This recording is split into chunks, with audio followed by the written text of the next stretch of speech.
I think this is like probably one of the more underrated, fascinating moments that we've ever had, at least in Ethereum, that will be looked back upon as like extremely consequential. So I do see ETH Labs as the culmination of that populist revolt.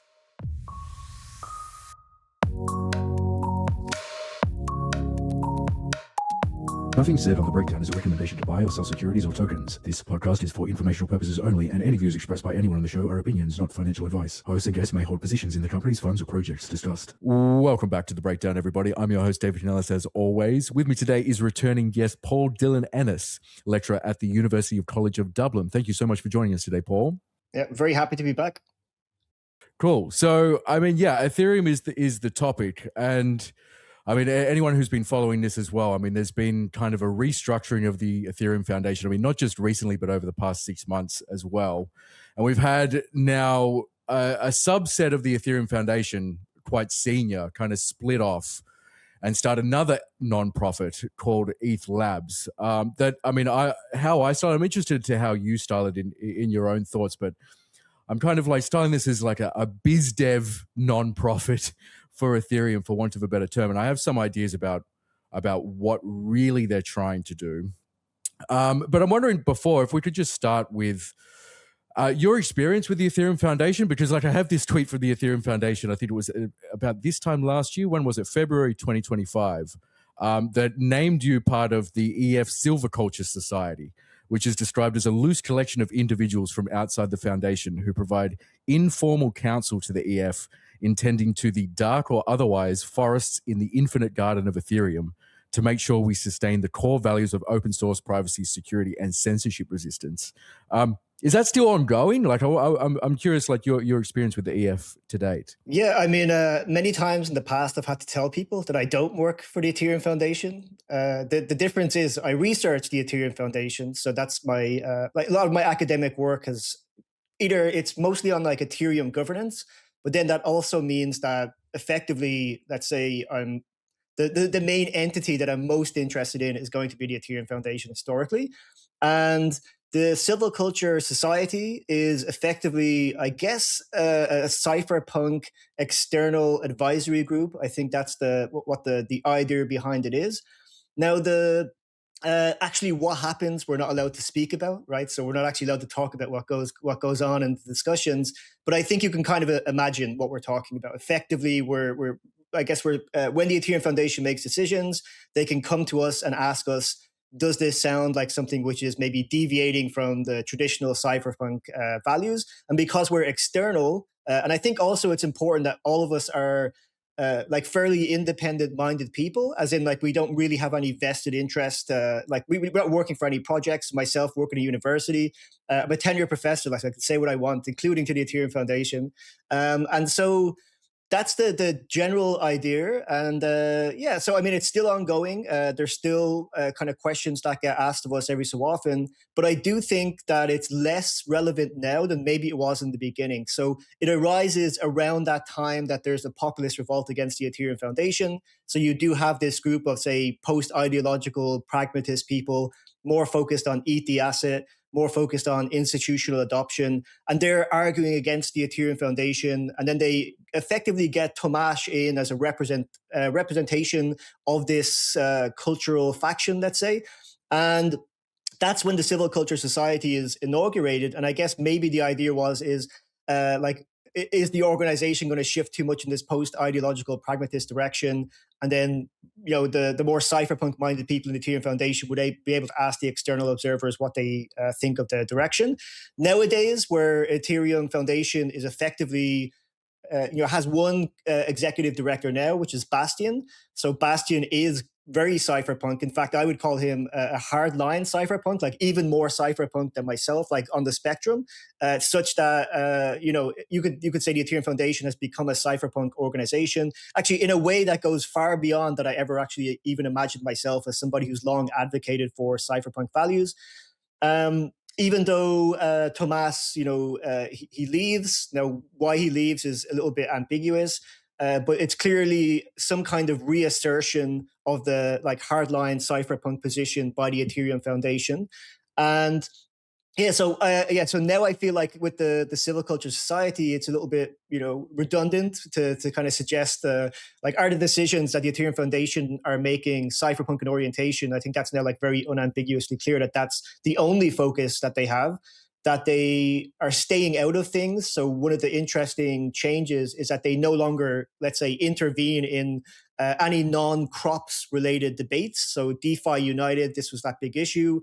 The ENS debate, I was looking on Twitter, people are saying like, why isn't Vitalik saying something? And I think this is a policy of the modern Ethereum Foundation that if it's not related to Cypherpunk, if it's not related to crops at the Ethereum layer 1, maybe layer 2, to some extent apps, then they are disinterested. We are now the stewards of the crop sanctuary, whichever way you want to think about it, whatever is outlined in the Ethereum Foundation mandate. The mandate, of course, itself is a very, very clear statement. It's, I remember reading it for the first time, and even though I am morally opposed to the pledge, I thought the pledge was a stupid concept that you would have to pledge to a document, especially in a crypto culture. It seems very kind of counter. But that would be the kind of thing I guess you would say a Silviculture Society person might say, well, why have a pledge? But we didn't see the mandate, which was interesting. So the mandate was something that wasn't brought before us. The mandate is it's a granular analysis of cypherpunk values at a very detailed level. But the main message of it is this message of what we will get involved in. And it's effectively just this idea of if it's not related to sustaining the L1, getting us to the point of ossification, and even to a sense like the Ethereum Foundation getting to the subtraction and disappearing, then they are not interested in it. So that I think is the current EF cypherpunk culture. Yeah, it's super curious because I mean, and I'm just going to give a very basic, like, a distillation of what I think is happening. And please correct me if I'm getting this wrong or it's too facetious. It's just, to me, it just seems like the EF does not want to worry about ETH the asset. So, and effectively what ETH Labs, and this is just going from some of the podcast appearances from people high up in the ETH Labs over the past week, is that essentially they're kind of tasking themselves with figuring out how to bring value accrual to ETH the asset. And it's kind of like it's passé for Vitalik and the EF to worry about how to come up with strategies and systems to make sure value does accrue to the ETH token, because that's not really the point of the whole crop stuff and stuff like that. I mean, that the token price doesn't really come up in crops at all.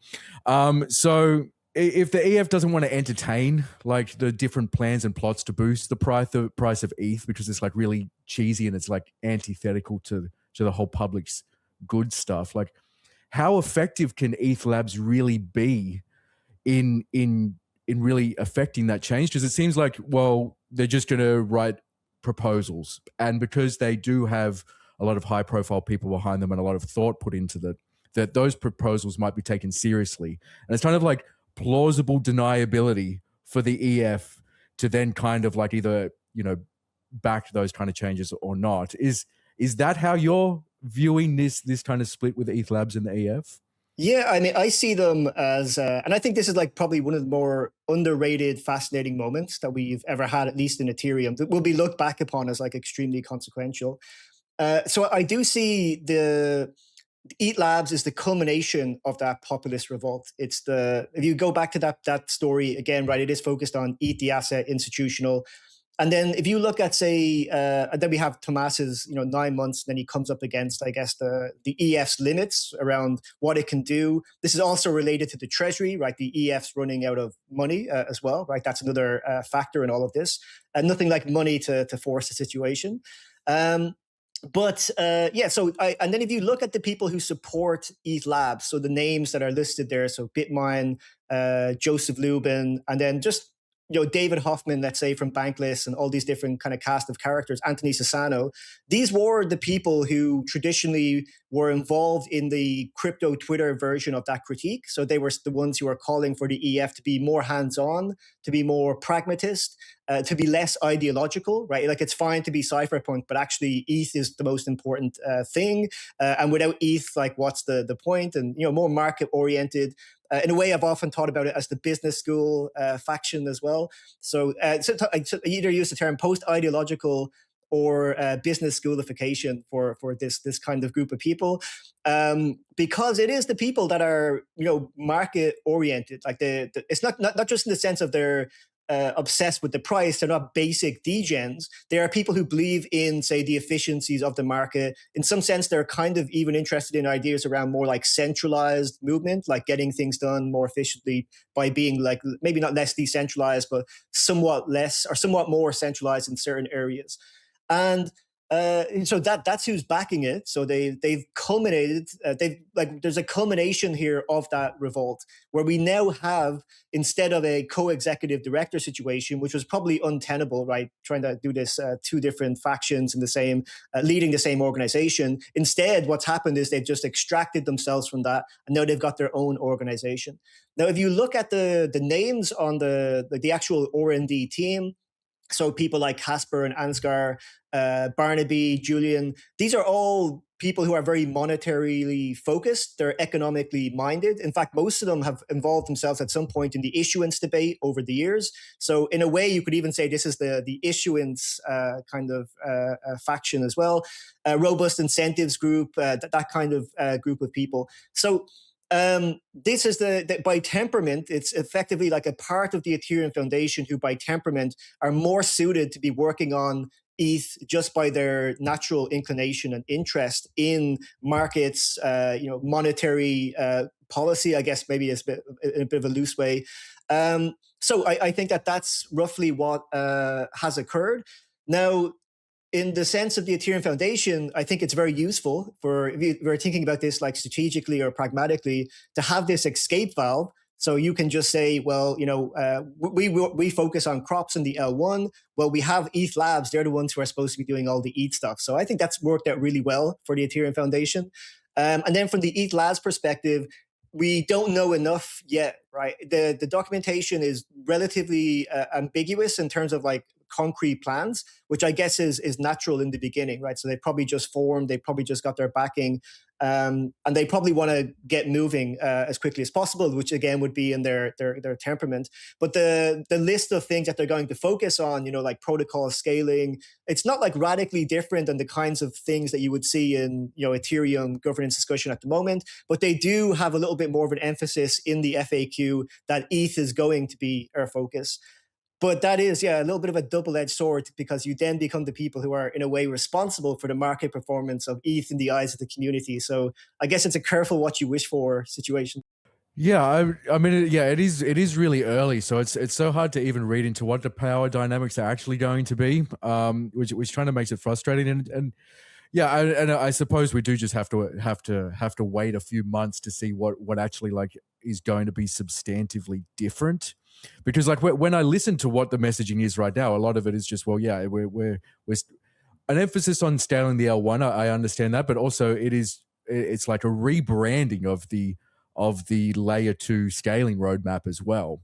In a sense that is effectively what the strategy is. So it's like it would be best if the layer 2s could. I mean, there's no specifics, but it's like it's obvious that we're headed to a place where L2s would have to, like rollups would have to pay more fees. So a lot of that flows back into Ether asset and everything like that. But there's clearly going to be some tension though, because the EF still sets the roadmap. So it's like, and the roadmap doesn't really have a lot to do with Ether asset either.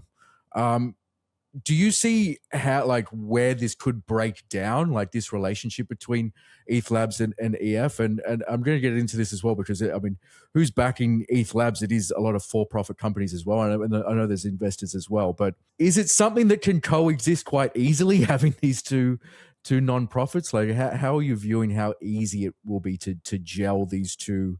I mean, they're both going to have separate roadmaps at some point also, it feels like, as well. Yeah, and I don't think that that's necessarily a bad thing. So one of the, I guess, the issues that I've like traditionally had around the roadmap is that it's like very, in a way, it's an abstract document that everybody looks at. It's a planning document, but like a very, very long-term planning document. So we think about Vitalik's version of the roadmap, where you just see like a lot of boxes to be filled in, and some of them are very, very downstream. We also have the straw map, which is Justin Drake's kind of a version as well.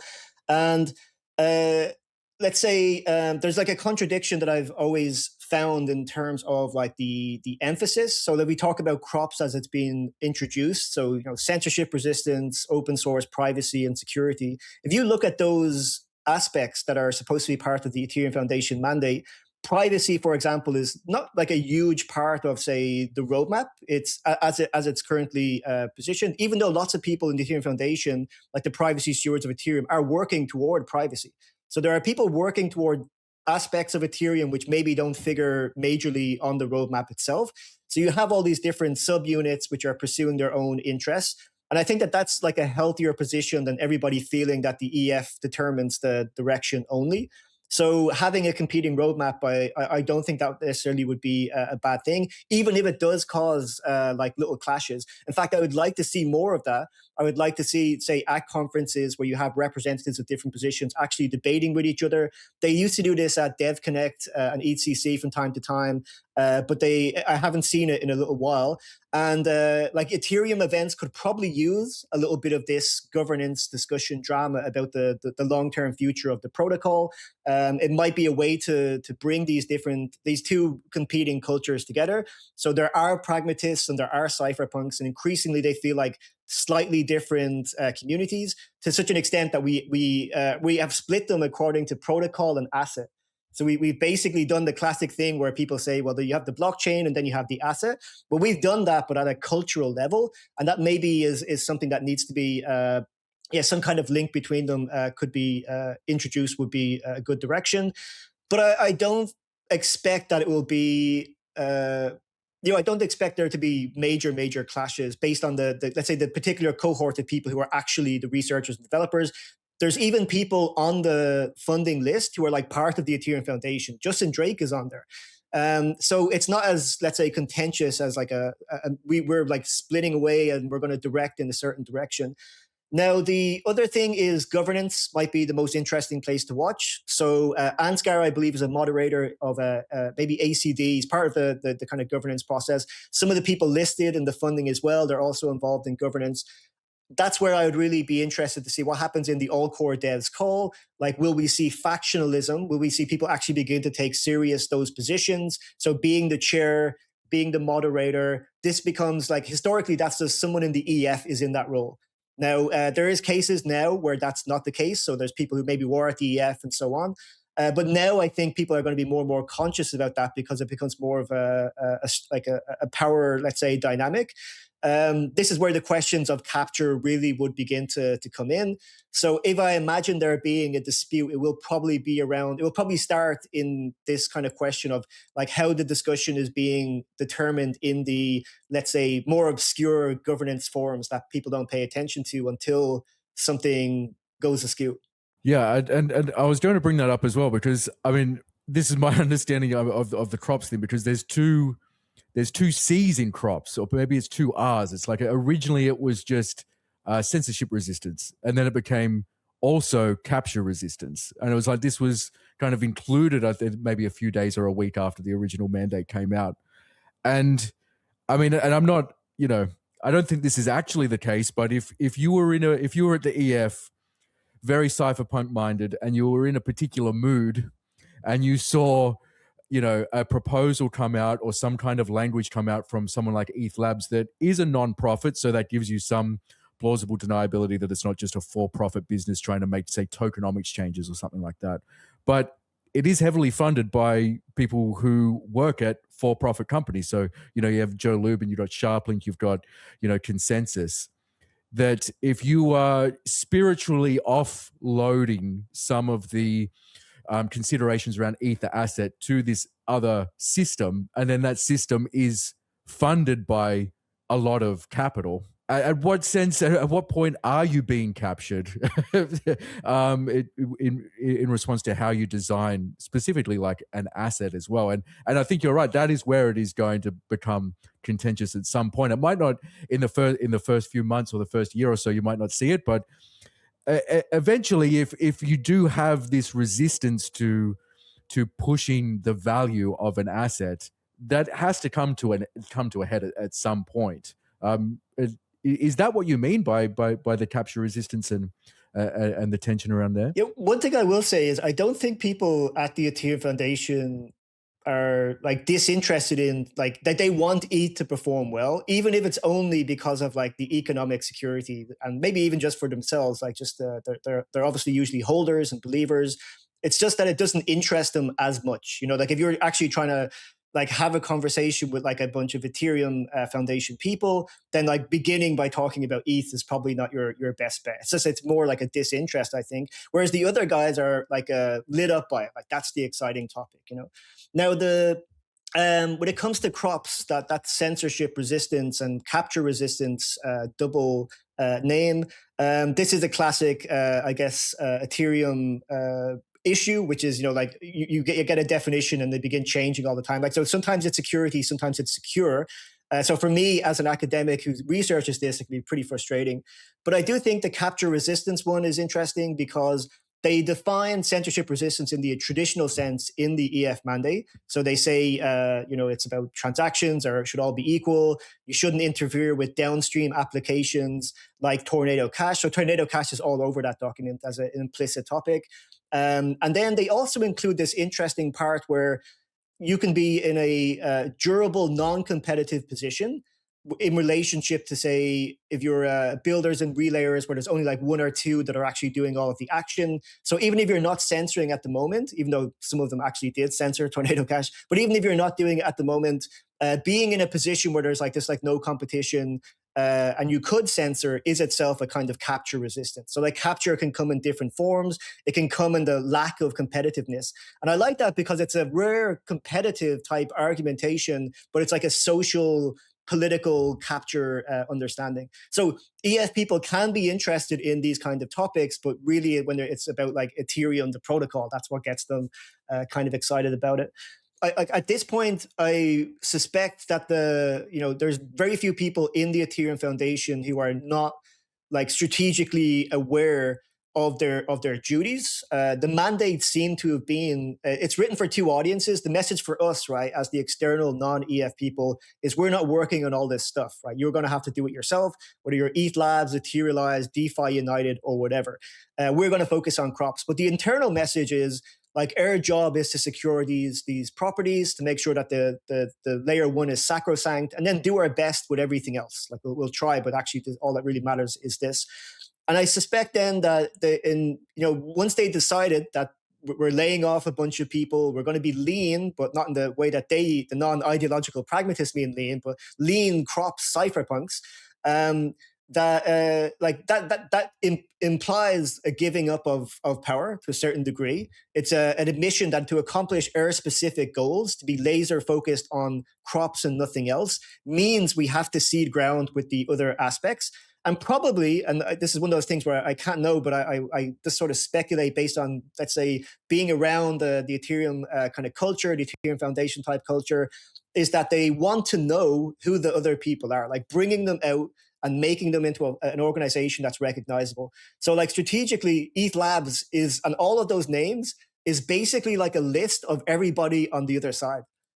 So like it formalizes who the post-ideological pragmatists are, and the like who is like a little bit more on side there versus like, on our more like OG cypherpunk side. So those people always existed. So it's not, you're ceding ground to a group of people who are always, always kind of up to these things anyway, but now you actually can recognize them in a formal organization. And also in a way, because there is this nice overlap of like ex-Ethereum Foundation people, there is in the FAQ, they say something like complementary and collaborative. I think that's probably going to be true up until whatever issue, divides. But of course, that some issue would have come up eventually anyway. But it will probably be something like issuance, let's say, for example. But up until then, it will probably be exactly that, complementary and collaborative. But I do think there's a certain value in knowing and formalizing who let's say, the other cultural camp is.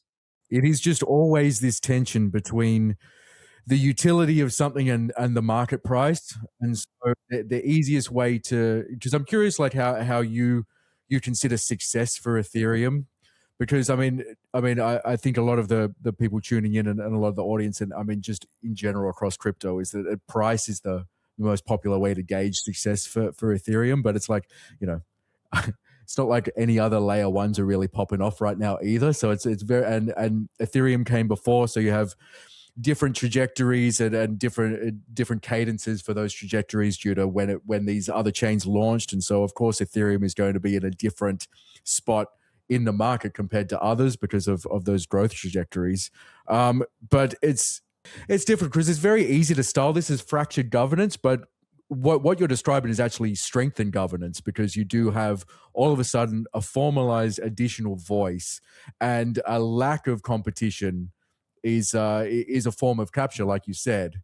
So you do need to have this reinforcement of the decentralization of governance. So with that in mind, at the same time, you know, crypto is not really a growth sector right now. I think most people can agree with that. It's like robotics and space and defense and those kind of areas. So, but at the same time, like, to me, and it's maybe it's just like the crypto boomer in me, because, you know, it's this infinite garden stuff. It's like the world computer thing, where in 100 years you're going to have this public good chain of Ethereum, and if you have all these societal functions being ported onto Ethereum, then that would have to be success for Ethereum. And that doesn't really, I suppose there'll be indirect functions of that would accrue value to ETH asset, maybe, but it depends on how much volume there is interacting with the chain to satisfy those functions of public good. So I just wonder, like, how you view success for Ethereum. And it's not like there's not on-chain successes. I mean, Morpho is really big. Like perps dexes and tokenized stock trading, that appears to be happening elsewhere. And it's very difficult to imagine from here that Ethereum could capture those users again. Like, it would take some kind of catastrophic failure of Solana or Hyperliquid in order for people to come back to Ethereum for that kind of stuff. But at the same time, like, peer-to-peer lending is really, I mean, Morpho is really strong on Ethereum too. I mean, and we spoke about it before the show. It's like the community aspect of crypto is like really seen as old hat and passe as well. So I'm wondering what is it that defines success for Ethereum? Maybe it is just the Cypherpunk stuff, but I'm curious how you view it. Yeah, I mean, the first thing I would say is, you know, I'm just as much a hype Solana person as anybody else, even though everybody, before I meet them, they all think I'm going to be this like hardline Ethereum maximalist, and I only believe in Ethereum. But I'm just as much as interested in all of those. And particularly with my students, like, actually my students are the ones who really give me the indication of where things are going, because I remember like a few years ago, like that's what they were mostly talking about. They want to do perps on chain because like they're young and maybe they don't want to do it through their Revolut, like our version of Robinhood. They want to do it in a way which is like on chain and like relatively straightforward. No KYC, all of those kind of things. So there's a little bit of like a degen aspect to that as well, of course. But and then even the other areas that I watch, say more like AI, like render, you know, these like kind of little plays that I'd be looking at and think it's like the classic thing of you're trying to be smart and, you know, predict ahead and so forth. And but at the same time, overall, like even though there are these small successes, you don't really get a sense of one of those major bull runs coming soon, or at least I've thought about it a few times in the past. I've been like disappointed like so many times in this cycle where I thought maybe things were kind of like coming back, but it really feels like a genuine thaw or crypto winter, as we used to say back in the day. So when it comes to Ethereum, I mean, this is where I kind of disappoint people, because I guess like as somebody who like as a researcher and teacher of crypto, they maybe have some idea that I have like, you know, maybe some kind of solution to this problem. But then I have to admit that I'm like basically at this point, like really at a loss as to exactly like what Ethereum is supposed to be for.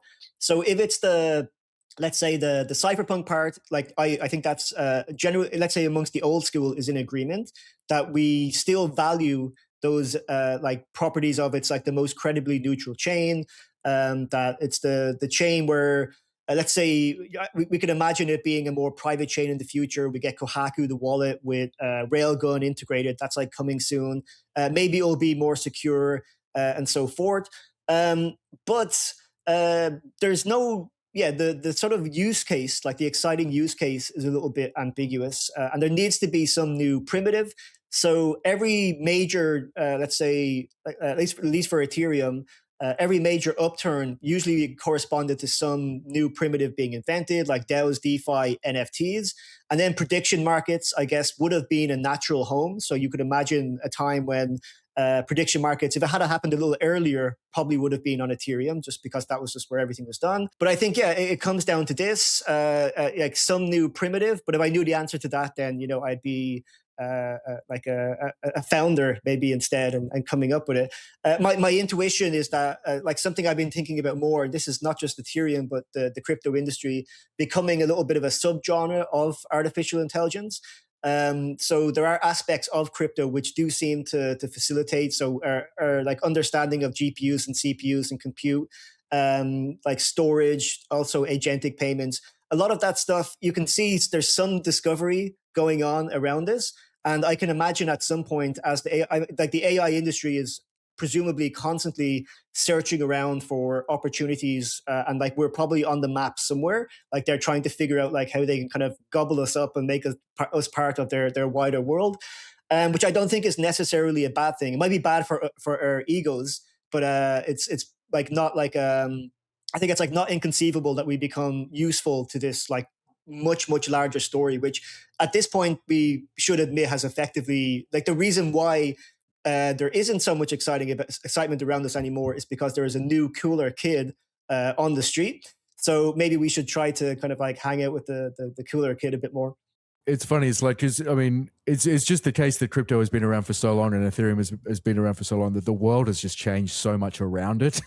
Yes. So it is just trying to figure out how to be useful within that, and specifically useful outside of the world of trading, and that seems to be where the power of Ethereum is everything except trading. It's really just a throughput thing, and I just thought it was just so telling that, all this drama around ETH Labs and, is it a takeover and what's going to happen? And then, I mean, Vitalik dropped like 100-page theoretical research report on privacy. It's like, it's conceptual at this stage, so it just goes to show like how far down the road, really the focus is. I mean, of course, there's all these, scaling things, and there's a hard fork coming up and everything like that too. So there is like really pragmatic changes being done to Ethereum at the same time. But again, the goal is ossification. Like you said that earlier in the chat.